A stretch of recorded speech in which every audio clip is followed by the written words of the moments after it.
Eu não estava na nossa agenda, não estava no meu planejamento terreno, estar aqui hoje compartilhando a palavra com vocês, mas a gente acabou conversando aqui, provavelmente quem estaria compartilhando era o Jim, mas o Jim pediu arrego, não estava bem de saúde, não está bem, mas resultado das aventuras, né, Jim? Teve uma aventura lá com as crianças lá no aniversário do Heitor, acampamento doido, mas agora, no final da tarde, a gente conversou e eu falei, irmãos, eis-me aqui, estamos aí, vamos compartilhar aquilo que Deus tem no coração, Deus tem colocado no nosso coração, e eu fico feliz porque Deus, Ele está como... Eu creio que o que eu quero compartilhar aqui vai somente cooperar e contribuir com aquilo que Ele já falou entre nós até agora. O Senhor tem nos desafiado. Eu queria falar sobre algo que Deus tem colocado no meu coração, que eu intitulei essa reflexão, esse tema aqui, de Deus deseja, está e vai edificar a sua igreja. Como eu falei, eu creio que Deus quer que eu compartilhe isso aqui. Eu compartilhei isso com os irmãos ali no Juliel, estive lá alguns domingo passado. Deus colocou esse tema no meu coração e eu creio que Deus, trazendo essa oportunidade para falar aqui, seria uma oportunidade também de a gente estar ouvindo, de a gente estar compartilhando isso com você. Deus deseja, está e vai edificar a sua igreja. Isso não é uma coisa que a gente inventou, não é uma coisa que Deus vai ver se Ele vai conseguir, não é uma coisa que, se Deus, porventura, se a gente cooperar, se a gente fizer a nossa parte e se não der muito problema, vai acontecer. Isso é uma coisa que o Senhor Jesus declarou. Ele ordenou isso, ele ordenou essa palavra, ele liberou essa palavra, ele disse isso, e ele afirmou que ele vai fazer isso. Você sabia disso? Abre a tua Bíblia, vamos ler Mateus 16, capítulo 18. Eu queria começar essa reflexão com você te falando isso. Jesus falou isso para nós. Você lembra daquele episódio que Jesus chegou para os discípulos e falou: que dizeis os homens que eu sou? Vocês lembram? E os homens, alguns discípulos falaram assim: uns dizem que você é Elias, que ressuscitou, uns dizem que você é o profeta, várias coisas aí. Jesus vira para os próprios discípulos e fala assim: mas e vocês? Que vocês dizem que eu sou? Aí vocês sabem da resposta de Pedro. Pedro respondeu: tu és o Cristo, o Filho do Deus vivo. Então Jesus estava extraindo daqueles discípulos ali a revelação, quem era Jesus para ele, quem ele era para aqueles que estavam ali próximos dele. E Pedro trouxe essa declaração: tu és o Cristo, o Filho do Deus vivo. Em cima dessa declaração, Jesus declarou esse versículo que está aí. Ele fala: também eu te digo que tu és Pedro, e sobre esta pedra farei o quê? Edificarei a minha igreja. Sobre esta declaração que Pedro tinha falado ali, sobre aquela revelação, porque Jesus falou que não foi carne nem sangue que revelou aquilo para ele. E sobre aquele fundamento, pedra fala de fundamento, sobre esse fundamento, Pedro, que você está sendo revelado agora pelo Espírito, eu vou edificar a minha igreja. Jesus não deixou dúvida. Jesus não deixou nenhuma margem para que a gente pudesse duvidar de que ele vai edificar, de que ele está edificando. Amém?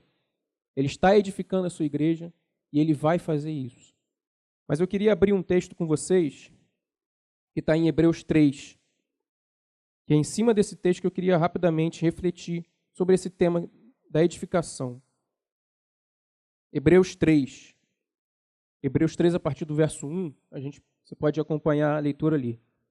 O autor de Hebreus, ele vai falar assim: por isso, santos irmãos, que participais da vocação celestial, ele está falando com a gente, considerai atentamente o apóstolo e sumo sacerdote da nossa confissão, Jesus, o qual é fiel ao Senhor, a Deus, o Pai, que o constituiu, como também o era Moisés em toda a casa de Deus. Jesus, todavia, tem sido considerado digno de tanto maior glória do que Moisés, quanto maior honra do que a casa tem aquele que a estabeleceu. pois toda casa é estabelecida por alguém, mas aquele que estabeleceu todas as coisas é Deus. E Moisés era fiel em toda a casa de Deus, como servo, para testemunho das coisas que haviam de ser anunciadas. Cristo, porém, como filho em sua casa, a qual somos nós, se guardamos firmes até o fim a ousadia e a exultação da esperança. Esse trecho da palavra é muito legal, muito interessante, porque o autor aqui de Hebreus ele está fazendo uma comparação muito clara para nós, e quando a gente já tem experiência de ler o Antigo Testamento, consegue captar o que ele está falando. Ele está fazendo uma comparação entre dois edificadores. Não sei se você percebeu. Inclusive, ele fala sobre Moisés, ele fala sobre Jesus. Ele diz que Moisés ele foi fiel em toda a casa de Deus. Se você não sabe, Moisés foi a pessoa que Jesus chamou, que Jesus designou para construir o quê? Ali no deserto. Moisés foi responsável por construir o tabernáculo. Aquele tabernáculo, aquela casa que Moisés edificou ali, Moisés foi responsável. Deus chamou Moisés e uma das funções, uma das direções, uma das constituições que Deus deu para Moisés era edificar aquele tabernáculo. E Deus tinha um propósito com aquele tabernáculo. Muitas coisas eram feitas no tabernáculo. Quando você lê o Velho Testamento, você vai ver. Muitas coisas eram exercidas ali no tabernáculo, sacrifício, várias coisas. E era uma tenda mesmo. Vocês sabem disso, era uma tenda física. E Moisés edificou aquele tabernáculo, mas Deus, na antiga aliança, vocês sabem, Deus tinha um propósito específico ao exigir que Moisés construísse aquele tabernáculo. Era que a presença dele estivesse no meio do povo. O objetivo principal daquela casa, daquele tabernáculo, daquela tenda, era uma tenda mesmo. O objetivo principal de Deus falar com Moisés, dar as ordens para Moisés, para que ele construísse aquele tabernáculo, é porque ele queria estar no meio do povo. Era a antiga aliança, Jesus ainda não tinha morrido e ressuscitado, não tinha enviado o Espírito Santo ainda não habitava nos corações das pessoas. Então, aquela era a casa que Deus edificou ali, para que a presença dele estivesse ali. E por que Moisés, como diz esse texto aqui, ele foi considerado fiel? Ele diz que Moisés, ele falou aí no versículo 5, e Moisés era fiel em toda a casa de Deus, como servo para testemunho das coisas que havia de ser anunciada. Por que Moisés é considerado fiel? Vamos ler Êxodo 25, verso 8 e 9. Êxodo 25, verso 8 e 9. Deus falando para Moisés. Como eu falei, Deus chamou Moisés e deu toda a planta, digamos assim, deu toda a direção. Moisés, você vai fazer assim, assim, assim, assado. Quem já leu o Antigo Testamento? Quem já leu aqui a construção do tabernáculo? É fácil ler a construção do tabernáculo? Não, né? É não sei quantos côvados para lá, não sei quantos côvados para cá, não sei quantas tábuas para lá, pedra, ouro, prata, pano, tecido, é uma doideira. Mas você vê Deus dando instruções específicas, irmãos. Quantos pregos, quantas madeiras, medida exata, tudo. E eu quero ler esse texto aqui, só mais um outro versículo, mas esses dois textos aqui que eu vou ler é só um exemplo de quantas vezes Deus repetiu essa expressão aqui. E me farão um santuário para que eu possa habitar no meio deles, o objetivo, propósito principal do santuário, segundo tudo o que eu te mostrar para modelo do tabernáculo. Eu queria que você gravasse essa palavra na tua cabeça agora. Modelo. E para modelo de todos os seus móveis, assim mesmo o farei. Então Deus ordenou que Moisés fizesse tudo o que eu te mostrar para modelo do tabernáculo. Então Deus falou, Moisés, você não pode sair do modelo que eu te dei. Você não pode desviar. Você não pode ter outra ideia. Bota para mim, por favor, o capítulo 25, versículo 40, também de Êxodo. Deus falou a mesma coisa, dentre várias. Você vai ver, Deus fala isso muitas vezes para Moisés. Vê, pois, que faça tudo segundo o quê? modelo que te foi mostrado no monte. Moisés estava lá no monte, recebendo as tábuas da lei, recebendo várias orientações de Deus, e Deus deu um modelo para ele. Deus deu aquele modelo específico para ele. Moisés, é assim que você vai construir.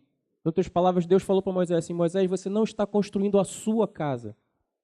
Você não está construindo a tua casa. Você está construindo a minha casa.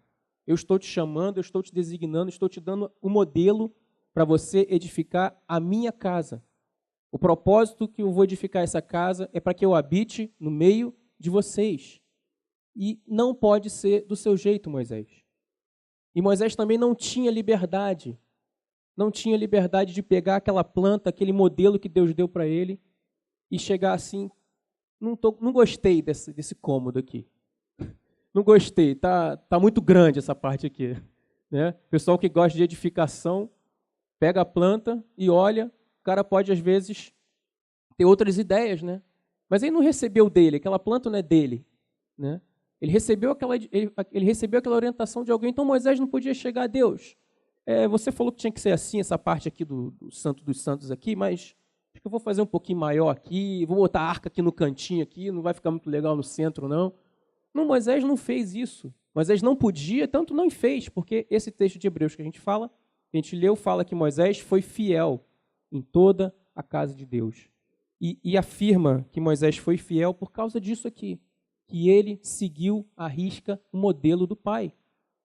Ele não fez outra coisa que não fosse o que o pai mandou. Ele seguiu exatamente aquilo ali. E se você já leu, a gente não vai ler agora, a gente sabe o que aconteceu no último momento, no último dia, quando Moisés colocou, em outras palavras, vamos dizer assim, colocou o último prego lá, colocou o último acabamento daquele tabernáculo. Você sabe o que aconteceu? A glória do Senhor encheu aquela casa. A glória do Senhor veio com fogo, a gente cantou hoje, veio com fogo sobre aquele tabernáculo ali, sobre o altar, encheu ali. Não foi diferente quando Salomão edificou o templo, muito mais para frente, muitos anos depois. Dizia que depois que Salomão, quando terminou de edificar o templo mesmo, os sacerdotes não conseguiam ministrar, não conseguiam fazer nada, porque a glória de Deus encheu aquela casa. O propósito de Deus de edificar aquele tabernáculo lá no deserto. A presença dele no meio do povo. A presença dele no meio do seu povo. Mas esse texto que a gente leu de Hebreus está dizendo que Jesus, porém, como filho, no verso 6, ele diz: Cristo, porém, como filho, em sua casa. E ele fala: a qual somos nós. Se guardamos firmes até o fim a exultação e a ousadia e a exultação da esperança. Cristo, ele é considerado muito, muito, muito maior, muito mais digno de toda a honra, porque ele também, assim como Moisés, está edificando uma casa. E quem é essa casa? Somos nós. Essa casa é você. Essa casa sou eu, essa casa é a sua igreja. A igreja que Jesus disse lá em Marcos 16, que a gente leu, que ele vai edificar, ele está edificando. Aí a gente pega a comparação que Deus fez aqui entre Moisés e Jesus. Se Jesus ele é considerado digno de maior honra do que Moisés, e se Jesus está edificando a sua igreja, e se a igreja dele é a sua casa, e se ele está edificando a sua própria casa, a sua igreja, se ele está fazendo isso, de que forma ele vai fazer isso? Se Moisés fez conforme o modelo de Deus que foi dado no monte, Jesus não vai ser diferente. Jesus vai fazer essa edificação, Jesus vai construir a tua vida. O anseio de Jesus, o propósito de Jesus é construir a tua vida, é edificar a tua vida conforme um modelo. E esse modelo é Ele mesmo. Esse modelo é Ele mesmo. E Ele está fazendo isso. Ele está edificando as nossas vidas. Ele não deseja, Ele não quer construir você, edificar a tua vida de outra forma. Porque nós somos a casa dEle. Eu queria ler alguns versículos com você para poder gerar fé no teu coração, para poder confirmar para você que você é a casa dEle. E que Ele quer edificar você. Ele quer construir você. Ele quer fazer com que você cresça conforme a vontade dele. Atos 7:48. Isso aí foi quando Estevão estava falando ali. Estevão falou essas palavras. Entretanto, não habita o Altíssimo em casa feitas por mãos humanas. Não habita mais. Não habita o Altíssimo naquele tabernáculo construído no deserto. Onde ele habita? Em nós. Como diz o profeta. 1 Pedro 2:1-6. Também queria que você lesse com carinho. 1 Pedro 2:1, perdão. Botou 1, perdão, o título é 2, tá? 1 Pedro 2, a partir do 1 aí.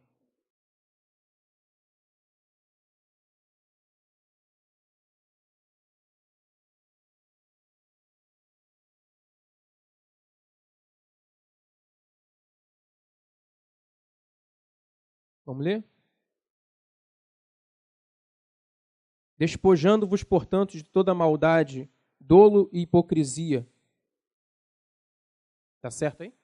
Tá certo, né? Invejas e de toda sorte de maledicências.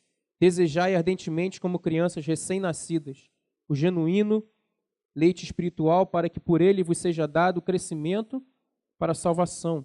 Se é que já tendes experimentado de que o Senhor é bondoso, chegando-vos para ele como pedra que vive, não como pedras físicas, como pedras de um templo físico. A ele como pedra que vive, rejeitada assim pelos homens, mas para com Deus eleita e preciosa. Também vós, como pedras que vivem, sois edificados casa espiritual, para ser de sacerdócio santo, a fim de oferecer de sacrifícios espirituais agradáveis a Deus, por intermédio de Jesus Cristo. Pedro está falando que nós somos edificados casa espiritual. Essa casa que Jesus está edificando. E 1 Coríntios 6:19. 1 Coríntios 6:19. Paulo está falando: acaso não sabeis que o vosso corpo é santuário do Espírito Santo? Santuário, habitação, templo, casa, tudo isso. Que está em vós, o qual tendes da parte de Deus, e não sois de vós mesmos. Então, a casa que o Senhor está edificando é você. A casa que Ele quer edificar é a tua vida. Ele quer edificar você de acordo com o modelo que é Ele mesmo. E assim como Moisés foi fiel, Jesus, Ele é fiel ao Pai que o constituiu, ao Pai que o fez Senhor sobre todas as coisas, ao Pai que lhe deu um nome que está acima de todo nome. Jesus é fiel a esse Pai. E Ele não vai deixar de construir a sua igreja. Ele não vai deixar de fazer de tudo para edificar a tua vida. Mas essa edificação não é do nosso jeito. Essa edificação é conforme o modelo dele. Jesus precisa, se Jesus ainda não é o teu modelo, Jesus precisa se tornar o teu modelo. O modelo para a tua vida. Você precisa olhar para Jesus. Eu preciso olhar para Jesus. Nós precisamos pedir ao Pai para que a gente olhe para Jesus. Não veja um Jesus, somente um Jesus poderoso, que curou enfermos, que ressuscitou mortos, expulsou demônios. Um Jesus que pode ressuscitar, que pode curar a tua vida, que se move aqui. Mas a gente precisa olhar para o caráter de Jesus. A gente precisa olhar para aquele Jesus que falou: aprendei de mim, que sou manso e humilde de coração. A gente precisa olhar para Jesus, aquele Jesus que quando ele era ultrajado, ele não revidava. A gente precisa olhar para aquele Jesus que quando ele era ultrajado e não revidava, ele se entregava ao Pai que julga retamente. Aquele Jesus que quando você lê em João, você vai ver ele falando várias vezes: eu não vim para fazer a minha vontade, mas para fazer a vontade do meu Pai que está no céu. As minhas palavras não são minhas, as minhas palavras são do meu Pai. Esse Jesus que a gente precisa olhar, um Jesus que veio para poder cumprir plenamente a vontade de Deus na vida dele, que foi em tudo foi obediente ao Pai. Jesus precisou aprender a obediência porque ele nunca obedeceu. E diz a palavra que em tudo ele foi obediente a Deus. Ele aprendeu a obediência pelas coisas que sofreu. Jesus é o teu modelo. Você se encanta com Jesus. Você olha para Jesus e você vê realmente assim, Jesus, eu quero ser como você. Constrói a minha vida, edifica a minha vida de acordo com aquilo que é a tua vontade, de acordo com aquilo que você quer para mim. Ou você faz adições ao plano original que Deus tem para você? Será que você pega a vontade de Deus, você conhece, você olha a planta, você vê o modelo de Deus, para você vê o modelo de Jesus, será que você recebe plenamente aquele modelo?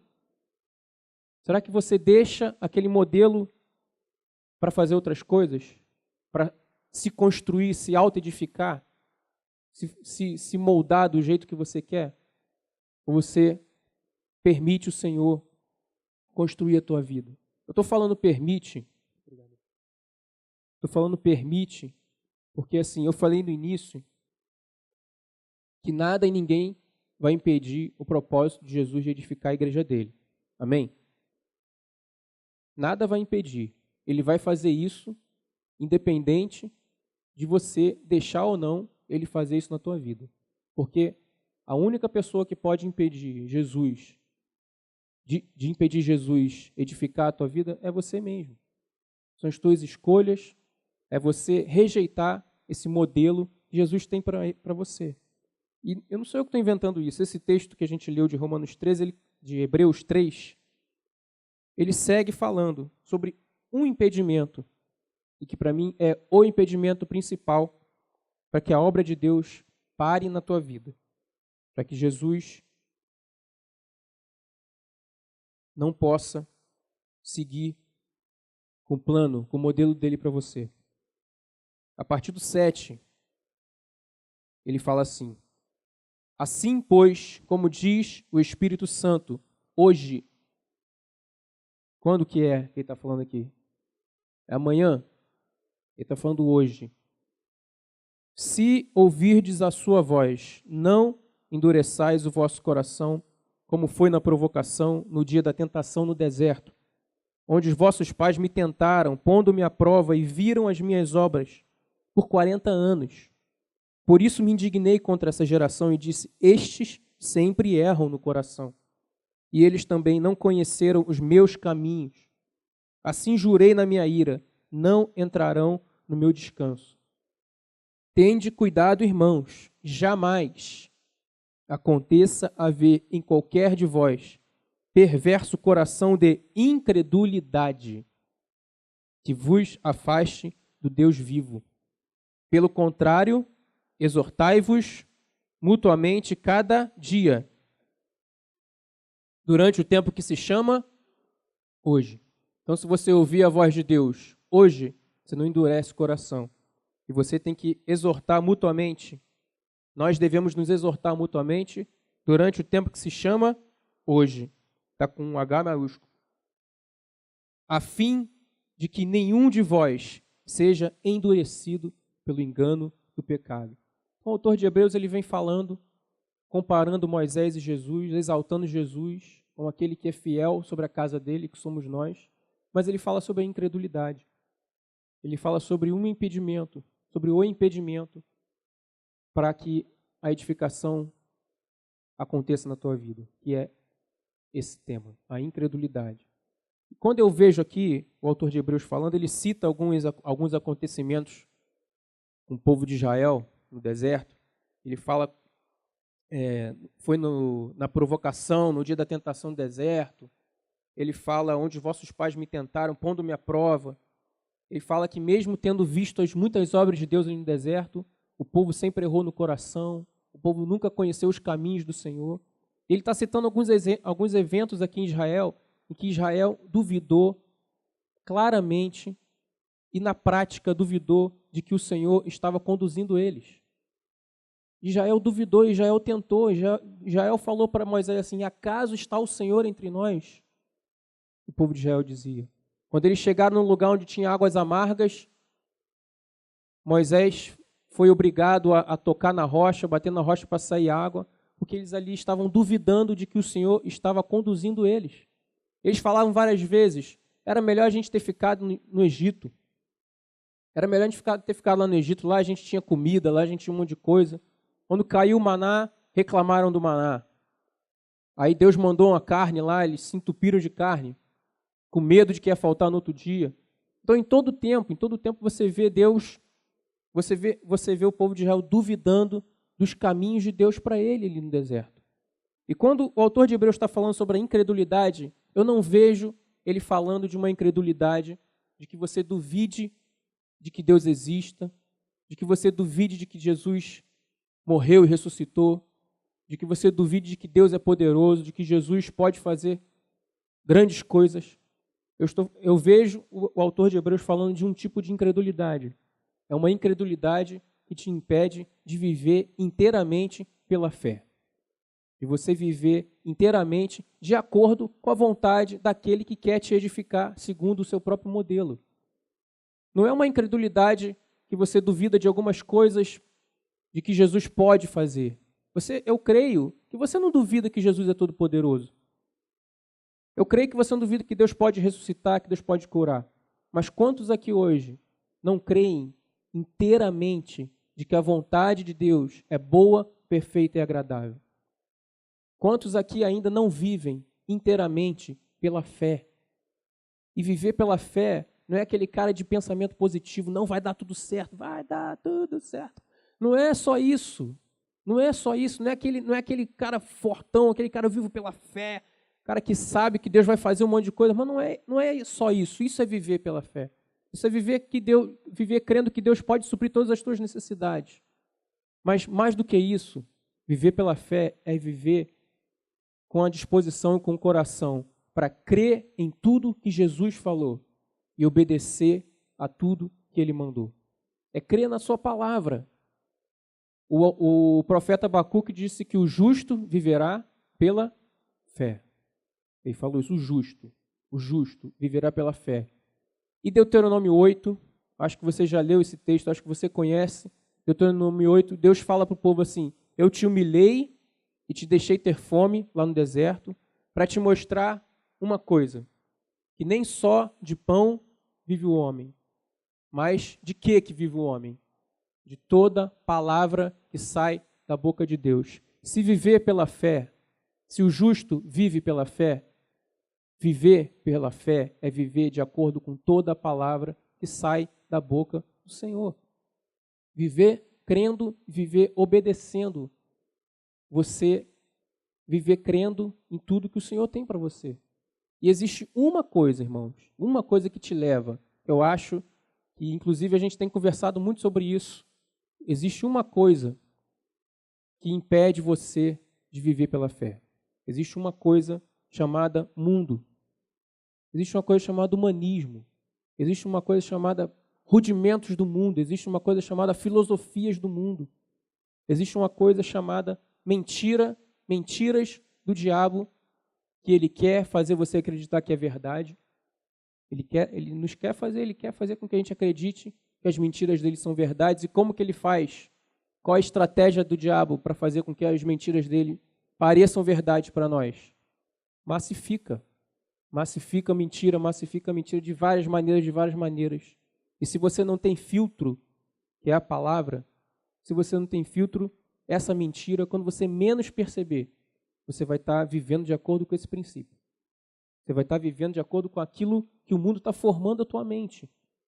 É uma concorrência. Não pode haver os dois dentro de nós. Não pode haver o mundo e a palavra. Ou você vive de acordo com os rudimentos, com os princípios, com os valores do mundo, ou você vive de acordo com os rudimentos, com os princípios, com os valores da palavra.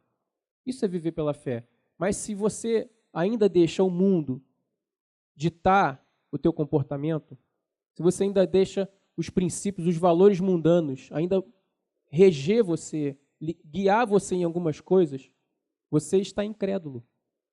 Você está incrédulo. Você não está confiando plenamente de que a vontade de Deus é o melhor para a tua vida. E muitas vezes a gente dá o nosso jeitinho mesmo. A gente revela a nossa incredulidade quando a gente dá o nosso jeito para poder resolver os nossos problemas, para poder tomar uma decisão. E outra coisa também que revela quando a gente está cheio do mundo, quando a gente está cheio de várias coisas, quando a gente reage, as nossas reações revelam muito isso. E isso impede que a gente seja edificado, impede que o Senhor faça a obra dele na nossa vida. Ou a gente está cheio da palavra dele, como diz lá em Colossenses 3,16, habite a palavra de Cristo abundantemente em vós, ou a gente vai se encher de um monte de coisa desse mundo. Não adianta. Não adianta. Isso você tem que ver na prática como está na tua vida também. Do que você está se enchendo. O que está se fazendo fé dentro de você. Porque aquilo que você crê, aquilo que você acredita é fé. Aquilo vai fazer parte de você, é a tua fé. Você pode estar crendo piamente em mensagens que o mundo prega. Você pode pedir o Espírito Santo para ler aí a tua mente, te mostrar, e você pode ver, cara, quantos princípios, quantas coisas eu ainda ando de acordo com o que esse mundo dita. Eu ando de acordo com a vontade, com os princípios, com os valores desse mundo. E se eu estou assim, a palavra não tem lugar em mim. Porque o mundo é inimigo de Deus. Nós temos um inimigo, o diabo é inimigo, a carne é nosso inimigo e o mundo também. A Bíblia diz que o mundo é inimigo de Deus. A Bíblia diz que quando a gente ama o mundo, a gente se torna inimigo de Deus. Se a gente quiser ser amigo de Deus, a gente tem que odiar o mundo. A gente tem que pegar tudo aquilo que foi construído dentro de nós. E para isso eu queria ler um texto. Está em 1 Pedro 1, 17 e 18.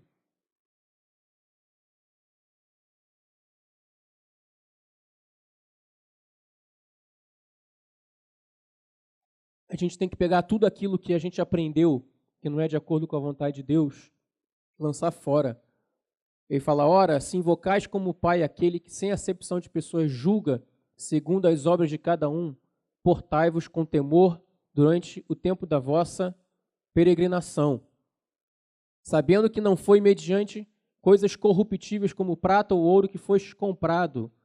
Nós não fomos comprados por coisas corruptíveis, nós fomos comprados pelo quê? Pelo sangue de Jesus. E do que nós fomos resgatados? Do vosso fútil procedimento que vossos pais vos legaram. Nós recebemos um legado. Esse texto fala que a gente recebe um legado dos nossos pais, mas a gente pode receber legado de professor de faculdade, professor de escola, a gente pode receber legado o tempo todo. Desde quando a gente nasce, a gente já começa a receber princípios, a gente já começa a ser formado. E a nossa cabeça e a nossa vida, os nossos princípios vão sendo formados dessa forma que o autor que Paulo fala que são vãs, fútil. Fala que nós vamos sendo formados num fútil procedimento. Nós vamos sendo formados assim. E tudo isso que a gente legou, tudo isso que a gente recebeu de legado, que a gente herdou, a gente tem que comparar conforme o modelo.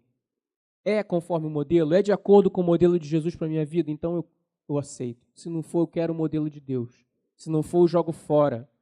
Se não for, eu não quero. Eu rejeito. Eu aceito o modelo de Deus, mesmo que aquilo doa. Mesmo que obedecer doa. Mesmo que cumprir a vontade de Deus doa, porque dói mesmo. Mesmo que seja com perseguição, porque Paulo falou que todo aquele que quiser viver piedosamente nessa terra vai o quê? Vai sofrer perseguição. Isso acontece e vai acontecer cada vez mais. Quanto mais esse mundo se torna cada vez mais louco, mais doido, cada vez mais na ruína, cada vez mais o evangelho de Jesus vai ser, aos olhos do mundo, loucura. Isso vai ser cada vez mais o evangelho de Jesus, viver de acordo com a vontade de Deus, vai ser cada vez mais louco. Nós precisamos estar plenamente decidido em viver de acordo com a vontade de Deus. Nós precisamos querer isso de todo o nosso coração. Precisamos ansiar isso. Por quê, gente? Por quê? Eu queria voltar ali no início. Eu falei, qual era o principal propósito de Moisés erguer o tabernáculo no deserto? Era para que o quê estivesse naquele tabernáculo? a presença de Deus. E eu queria ler um último texto, que é primeiro, só conferir aqui, que eu anotei em cima da hora, 2 Coríntios 7:1. Na verdade, os últimos versículos do 6, de 2 Coríntios 6, para aí a gente ler, finalizar com 2 Coríntios 6, a gente lê os últimos versículos ali, a gente fecha com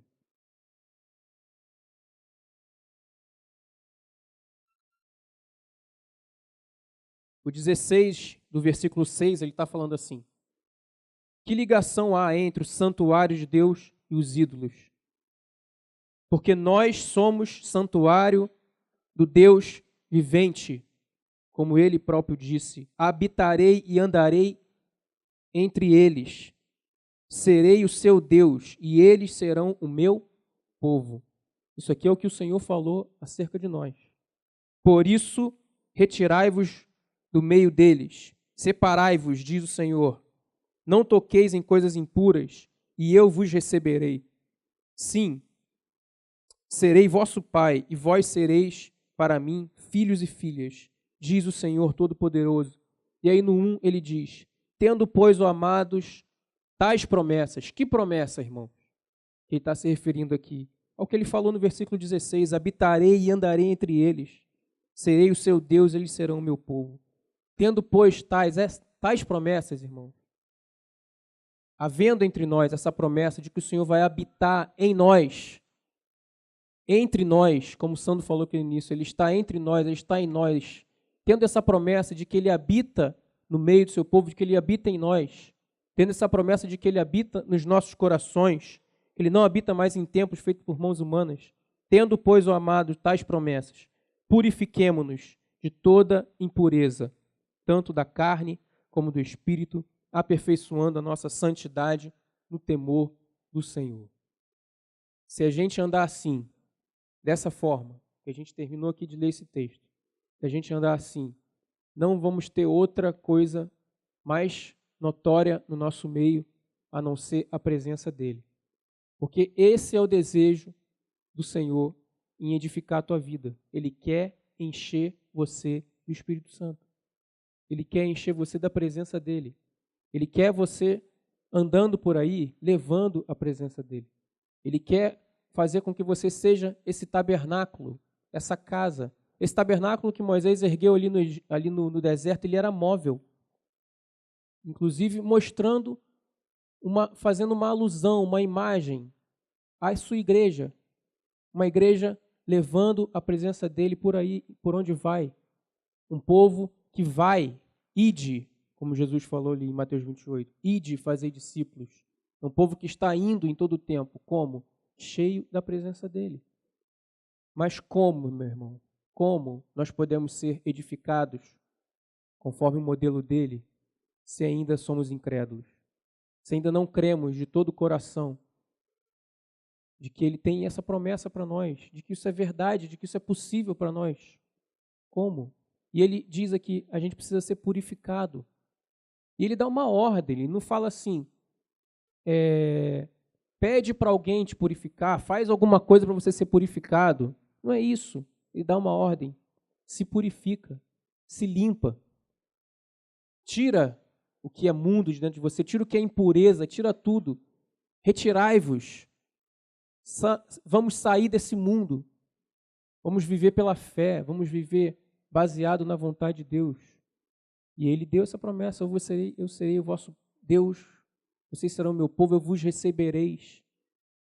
E vocês vão ser propriedade exclusiva minha, segundo a vontade dele.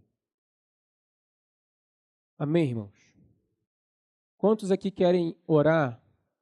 Nós oramos aqui, cantando uma canção, pedindo fogo de Deus. E uma coisa principal, um dos principais objetivos do fogo é purificar. É purificar a nossa vida. E eu não sei quanto a você, mas eu preciso que o Senhor purifique a minha vida. Ele me purifique porque eu quero ser essa habitação. Eu quero ser essa casa edificada, segundo o modelo de Jesus. Eu quero que as pessoas olhem para mim e vejam que Jesus está em mim. Eu quero poder perdoar quando alguém me trai. Eu quero poder amar o meu inimigo. Eu quero poder dar com alegria.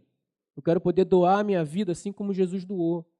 Eu quero que a expectativa que esse mundo tem, que tem colocado nos políticos, que tem colocado na eleição, tem colocado nos juízes, a expectativa que essa geração, eu quero que essa expectativa da criação tem, seja suprida na minha vida e seja suprida na vida da igreja. Deus deseja, Deus quer e Ele vai edificar a sua igreja. E você está dentro desse plano de Deus? Está dentro desse propósito de Deus? Está fechado com Ele? Para que Ele possa edificar a tua vida? Você quer que o Senhor te purifique? Você quer que o Senhor te edifique, te construa? Você quer ser cheio do Espírito Santo de Deus? Vamos orar? Vamos orar por isso? Não sei se algum irmão, Cidinho, Sandro.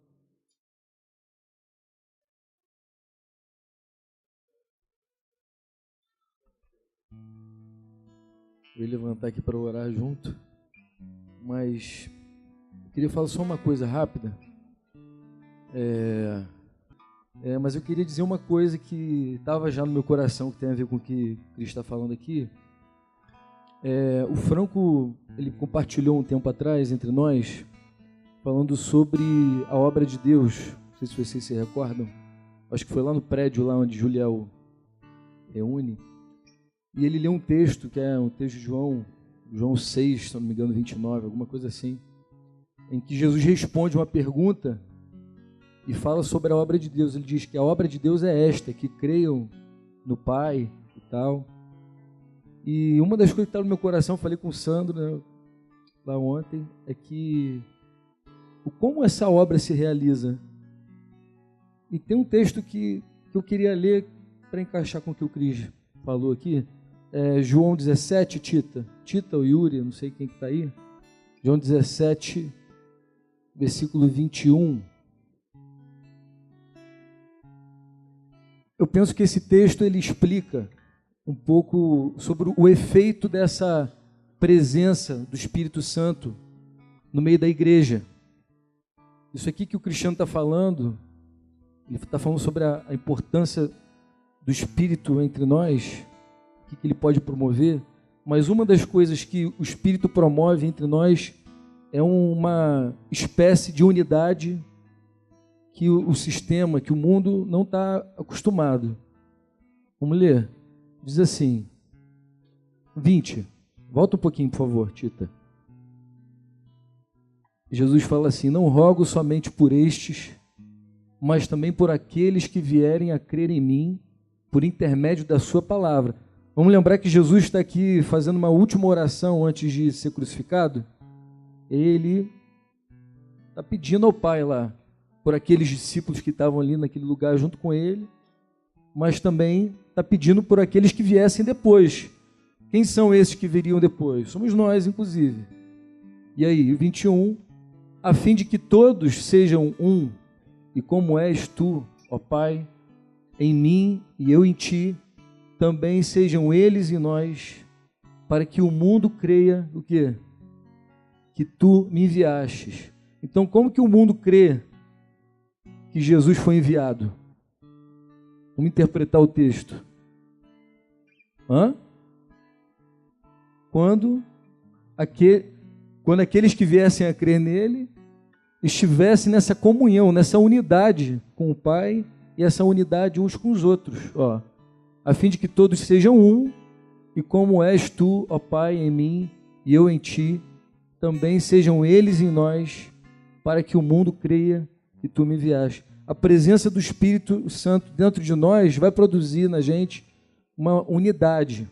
Eu achei importante falar isso aqui agora, porque nesse mês de junho nós falamos um pouquinho sobre a chave, Acho que é importante ressaltar e relembrar isso aqui. Nós falamos daquela chave da vida de igreja, viver igreja. Para quem está acompanhando há mais tempo, para quem sabe, os irmãos aí vinculados, sabe que a gente tem falado sobre as chaves para o crescimento. Primeiro a gente falou sobre a importância de viver Jesus, uma vida de devoção a Deus e tal. E esse mês, em junho, a gente está falando sobre a vida em comunidade, a importância de viver igreja, né? E eu penso que o que o Cristiano abordou aqui tem total conexão com esse tema, né? A gente poderia refletir sobre muita coisa sobre esse texto aqui, a gente poderia refletir sobre muitas coisas a respeito da unidade que Deus quer produzir em nós. Eu penso que essa purificação que o Cristiano está falando se trata de uma coisa individual, mas que também afeta o coletivo. À medida que nós somos purificados, amadurecidos, mais nós nos tornamos um em Jesus. Mas, inclusive, a obra de Deus pode se propagar quando as pessoas olham para nós e veem que nós somos um, creem que Jesus foi enviado. Amém? Eu queria deixar só essa observação antes do Cris orar aqui, ok? Eu creio que essa canção que o Elcio soprou aqui no meu ouvido pode ser uma resposta tua a isso que a gente está falando aqui. Amém? Vamos orar. Se você deseja orar essa canção, dar essa resposta para o Senhor, você faça, em nome de Jesus. Amém?